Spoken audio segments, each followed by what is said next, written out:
Hello everyone, so welcome to my channel Miss Botanophilic and in today's video I'll be telling you about the topic the medical microbiology। तो आज की video में हम लोग medicinal या medical microbiology के बारे में पढ़ने वाले हैं।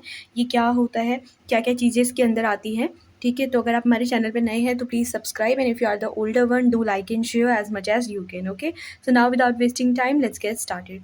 सबसे पहले जो मेडिकल माइक्रोबायोलॉजी होती है इसमें हम पॉइंट मेंशन करते हैं कि deals with disease producing organism in human beings. It is not only human being, it can be a plant और अ एनिमल, ठीक है। तो जो मेडिकल माइक्रोबायोलॉजी होती है वो ऐसी चीज़ों से डील करती है, यानी कि ऐसी डिजीज़ से डील करती है जो कि कौन प्रोड्यूस करता है, ऑर्गेनिजम्स प्रोड्यूस करते हैं, ठीक है, ह्यूमन बींग्स, प्लांट या फिर एनिमल्स के अंदर, ठीक है। तो बेसिकली क्या होता है कि जो पैथोजेनिक या फिर इन्फेक्शियस एक्टिविटीज़ होती है उनको कॉज करने वाले पैथोजेंस की जब हम लोग स्टडी करते हैं उसी को मेडिकल माइक्रोबायोलॉजी बोला जाता है। बेसिकली जो मेडिकल माइक्रोबायोलॉजी होती है इसकी जो ब्रांच होती है is concerned with prevention, diagnosis and the treatment of the infectious disease. तो बेसिकली जो मेडिकल माइक्रोबायोलॉजी होती है वो prevention, diagnosis and the treatment of the infectious disease से रिलेटेड होती है। After this a medical microbiologist, we know कि microbiologist क्या होता है, जो माइक्रोबायोलॉजी की स्टडिंग करता है, मतलब कि एक ऐसे बायोलॉजी की फील्ड जहाँ पे हम छोटे ऑर्गेनिजम्स की स्टडी करते हैं जिनको नेकेड आई से नहीं देख सकते हैं। तो वो जो मेडिकल माइक्रोबायोलॉजिस्ट होते हैं वो बेसिकली क्या स्टडी करते हैं, सबसे पहले वो पैथोजन का कैरेक्टरिस्टिक को स्टडी करते हैं। मतलब लाइक पैथोजन जनरली जहाँ तक हमें पता है कि 4 टाइप के होते हैं, वायरस होते हैं, बैक्टीरिया होते हैं and we have the protozoans या फिर जिनको हम लोग पैरासाइट्स के अंदर रखते हैं, and the last one is the fungi, ठीक है। तो बेसिकली ये सब क्या होता है, हमारे पैथोजेंस के टाइप के अंदर आते हैं। तो इन पैथोजेंस की कैरेक्टरिस्टिक्स को पढ़ना सबसे पहला टारगेट यही होता है मेडिकल माइक्रोबायोलॉजी के अंदर। दूसरा कि इनका ट्रांसमिशन कैसे होता है, मोड ऑफ ट्रांसमिशन, और थर्ड आता है मैकेनिज्म ऑफ इन्फेक्शन। तो अगर आपका माइक्रोबायोलॉजी आता है वो भी specifically with respect to medical, तो आपको ये चीज़ें वहाँ पे एक्सप्लेन करनी पड़ेगी, कैसे पैथोजेंस होते हैं, कितने टाइप के पैथोजन जो होते हैं वो पैथोजेनिक एक्टिविटी को कॉज करते हैं, कुछ उनके एग्जाम्पल्स आपको मेंशन करने पड़ेंगे, उनका ट्रीटमेंट कैसे होता है, उनका डिटेक्शन कैसे होता है, ठीक है, और सबसे इंपॉर्टेंट बात कि उनका ट्रांसमिशन कैसे होता है। तो यही चीज़ें हम लोग मेडिकल माइक्रोबायोलॉजी के अंदर लिखते हैं, ठीक है। अब सबसे पहले we have the infection pathogen. तो देखो जहाँ तक इन्फेक्शन पैथोजन की बात है, हमारे पास 4 टाइप के पैथोजन होते हैं, जिसमें से we have virus, bacteria, parasite और the protozoans and we have the fungi, ठीक है। तो बेसिकली क्या होता है, ये कुछ टाइप के पैथोजेंस होते हैं। इसमें से जो सबसे इंपॉर्टेंट है वो है बैक्टीरिया, वायरस और फंजाई, जिसको मैं वीडियो में आपको काफ़ी डिटेल में एक्सप्लेन करूंगी कि क्या आप इसके अंदर मेंशन कर सकते हो under the topic medical microbiology, ठीक है। तो सबसे पहले हम लोग बैक्टीरिया से स्टार्ट करते हैं। दैट व्हाट आर बैक्टीरिया, आपको बस इतना लिखना है कि they are unicellular microscopic pathogens that cause disease in human being, ठीक है। यूनिसेलुलर माइक्रोस्कोपिक पैथोजेंस जो कि क्या करते हैं, डिजीज कॉज करते हैं ह्यूमन बॉडी में, प्लांट्स में या फिर एनिमल्स में, तो उसको हम लोग बोलते हैं बैक्टीरिया। अब here I have mentioned some example, like you can see कि साल्मोनेला टाइफी जो होता है वो टाइफॉइड कॉज करता है। मैंने यहाँ पे कुछ बहुत इजी एग्जाम्पल लिखे ताकि आप लोग इजीली अपने एग्जाम्स पर्पस के लिए याद कर पाओ इस चीज़ को। तो साल्मोनेला टाइफी क्या है, टाइफॉइड कॉज करता है। क्लॉस्ट्रीडियम टिटानी है जो कि टिटनस कॉज करता है। सिट्रस कैंकर कॉजेज, जो सिट्रस कैंकर है ये बेसिकली प्लांट डिजीज है, इसको ज़ेंथोमोनास कैम्पेस्ट्रिस कॉज करता है। Similarly bacterial speck of tomato is cause by xanthomonas campestris, ठीक है।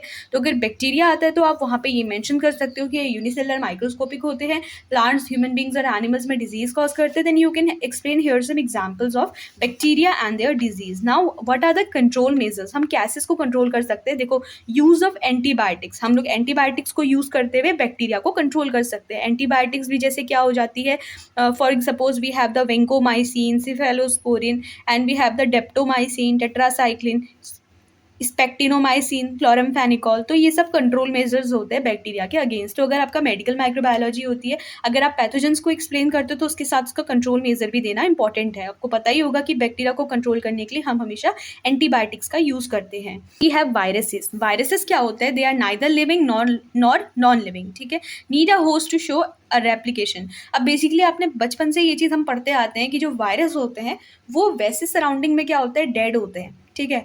उनको एक होस्ट चाहिए, होस्ट भी कैसा, लिविंग चाहिए, ताकि वो रेप्लिकेशन की प्रोसेस शो करे। तो वही चीज़ है कि बेसिकली ये ना तो लिविंग होते हैं ना ही ये नॉन लिविंग होते हैं, ठीक है। क्योंकि ये एनिमेट और इनएनिमेट कैरेक्टरिस्टिक्स के बीच में इनकी कैरेक्टरिस्टिक्स आती है, that act as a connective link between the living and the non living, and they always need a host to show the replication. अब here I have mentioned some examples of viruses. Here TMV, that is tobacco mosaic virus, ये mosaic disease cause करता है tobacco में। Potato virus yield, इसको हम लोग PYV भी बोलते हैं। PVY बोलते हैं, cauliflower mosaic virus, and we have the rhino virus and retrovirus, rabies virus. तो बेसिकली देखो राइनो वायरस जो होता है वो कॉमन कोल्ड को कॉज करता है, ये सब एनिमल्स के एग्जाम्पल है, these are the example for the plant. Retrovirus क्या होता है, वो acquired immuno deficiency syndrome, AIDS cause करता है।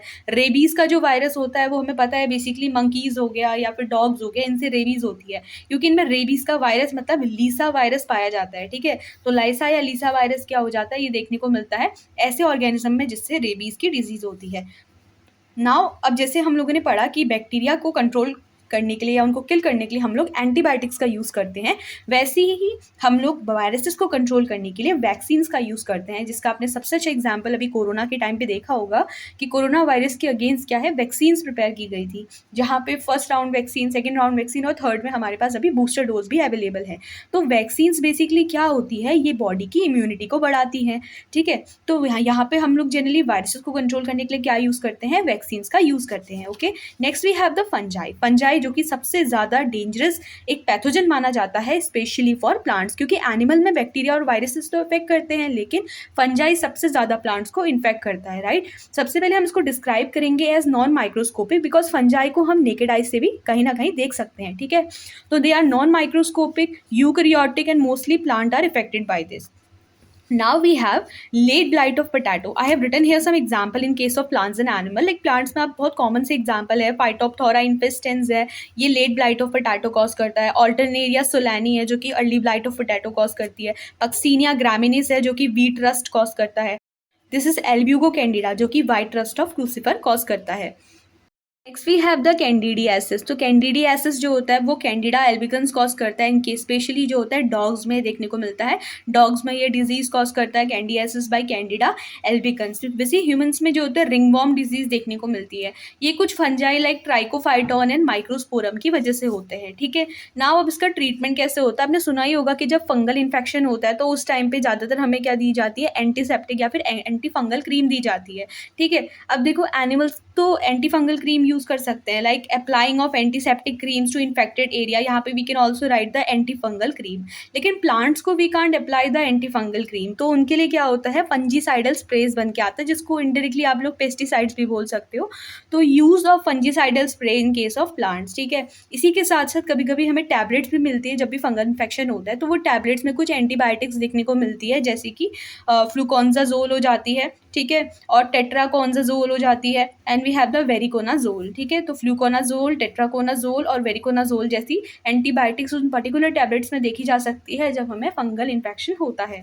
उसके बाद से वी हैव द ट्रांसमिशन। अब तक हमने पैथोजेंस के बारे में पढ़ा, अब हम लोग ट्रांसमिशन के बारे में पढ़ते हैं कि किस तरीके से इन डिजीज का ट्रांसमिशन होता है। तो मैंने इसको दो पार्ट पे डिवाइड किया है। पहला हम लोग पढ़ते हैं कि direct transmission.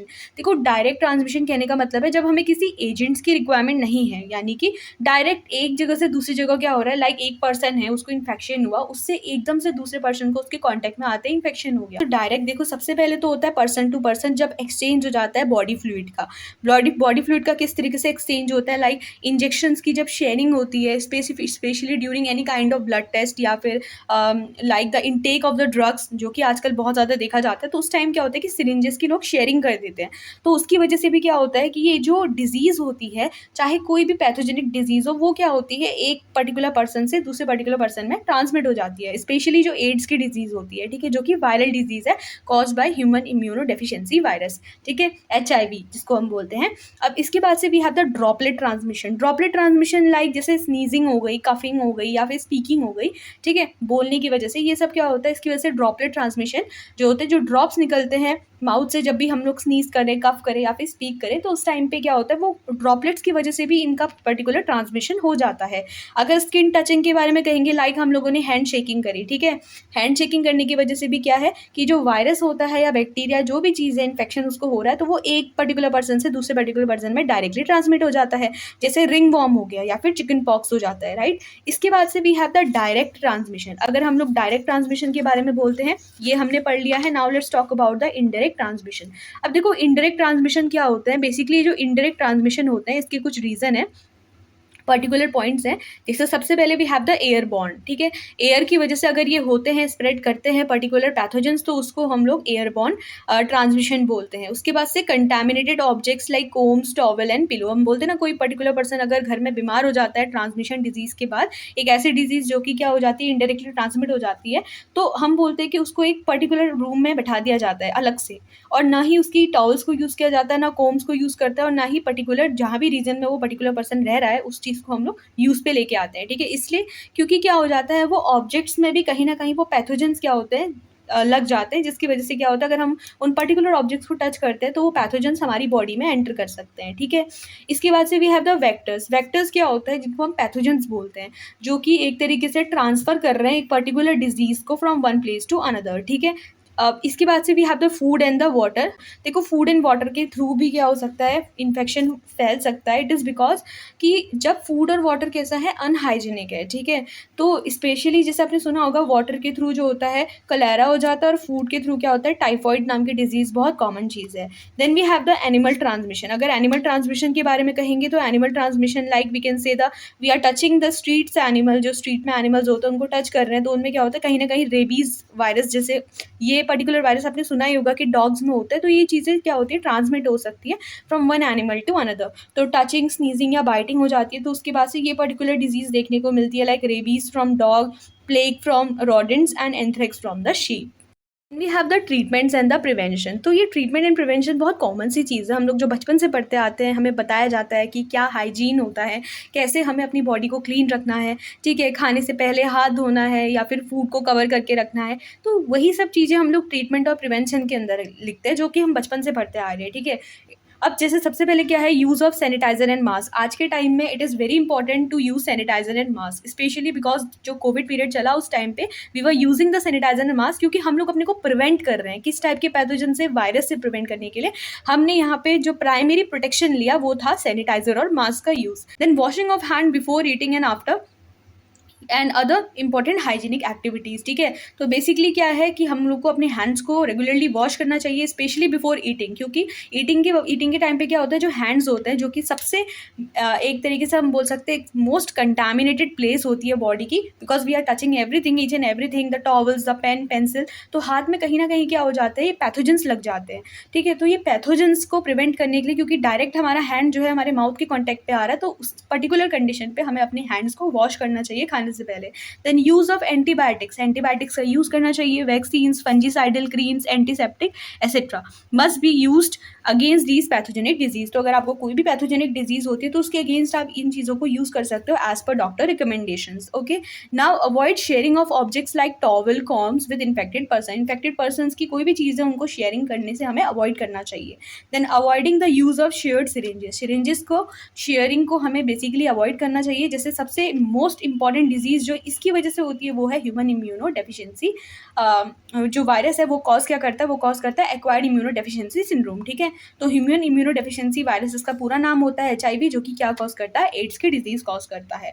Eight last we have the diagnosis. कैसे हम लोग इस पर्टिकुलर मेडिकल माइक्रोबायोलॉजी के अंदर क्या है, कैसे डिजीज का डायग्नोसिस कर सकते हैं। सबसे पहले लेबोरेटरिकल टेस्ट आते हैं। देखो लेबोरेटरिकल टेस्ट आपने सुना ही होगा, blood test, urine test, throat swab test, stool sample test, ठीक है। ये सब चीज़ों के टेस्ट के थ्रू क्या कर सकते हैं, हम लोग पर्टिकुलर एक डिजीज का डायग्नोसिस कर सकते हैं। सो थ्रोट स्वैब टेस्ट आपने देखा होगा कि कोरोना के लिए जो टेस्ट हुआ था कोरोना वायरस के लिए, उसमें थ्रोट स्वैब सबसे मोस्ट एक अप्लाइड मेथड था टेस्ट करने के लिए, ठीक है। तो वो लेबोरेटरिकल मेथड के अंदर ही आता है। फिर एक इमेजिंग स्कैन मेथड भी होता है, जहाँ पे एक्सरे आ जाता है, CT स्कैन आ जाता है, CT मतलब कंप्यूटेड टोमोग्राफी हो जाती है, या फिर MRI के थ्रू, मैग्नेटिक रिजोनेंस इमेजिंग, ठीक है। देन बायोप्सी के थ्रू भी हम लोग इसका डिटेक्शन कर सकते हैं डिजीज़ का। बायोप्सी में क्या होता है कि small tissue sample taken for internal organs for the testing. देखो क्या होता है कि छोटा सा एक टिश्यू का सैंपल ले लिया जाता है बॉडी से, और उस पर क्या होता है, रिसर्च के लिए उसको भेज दिया जाता है, ठीक है। फिर जो भी रिजल्ट आता है वो बताया जाता है कि ये पर्टिकुलर जो है इन्फेक्शन आपकी बॉडी में हुआ है। तो ये कुछ डायग्नोसिस के मेथड है जो हम मेडिकल माइक्रोबायोलॉजी के अंदर लिखते हैं। तो अगर आपका एग्जाम में मेडिकल माइक्रोबायोलॉजी होता है तो आप मेडिकल माइक्रोबायोलॉजी के अंदर क्या-क्या चीज़ें एक्सप्लेन करोगे? पहले बताओगे कि वो डील करता है कि पैथोजेंस कौन से ह्यूमन बॉडी को इफ़ेक्ट करते हैं, एनिमल बॉडी को या प्लांट बॉडी को इफ़ेक्ट करते हैं। वो पैथोजेंस के कितने टाइप होते हैं, कैसे हम उनका डायग्नोसिस करें, कैसे उनका ट्रीटमेंट करें, क्या प्रिवेंशन लें कि हमें क्या है कि पैथोजेनिक एक्टिविटीज़ से हम अपने को प्रिवेंट कर पाएँ, ठीक है। फिर आप उन पैथोजेंस को थोड़ा डिटेल में एक्सप्लेन करें, फंजाई क्या होता है, बैक्टीरिया क्या होता है, वायरसेस क्या होते हैं, किस टाइप की डिजीज़ या कॉज़ करते हैं, कौन से वायरस डिजीज़ कॉज़ करते हैं। तो यही सब चीज़ें मेडिकल माइक्रोबायोलॉजी के अंदर आती है, ठीक है। So these are the only notes under the topic medical microbiology. If the notes are helpful, then please like, share and subscribe. Thank you.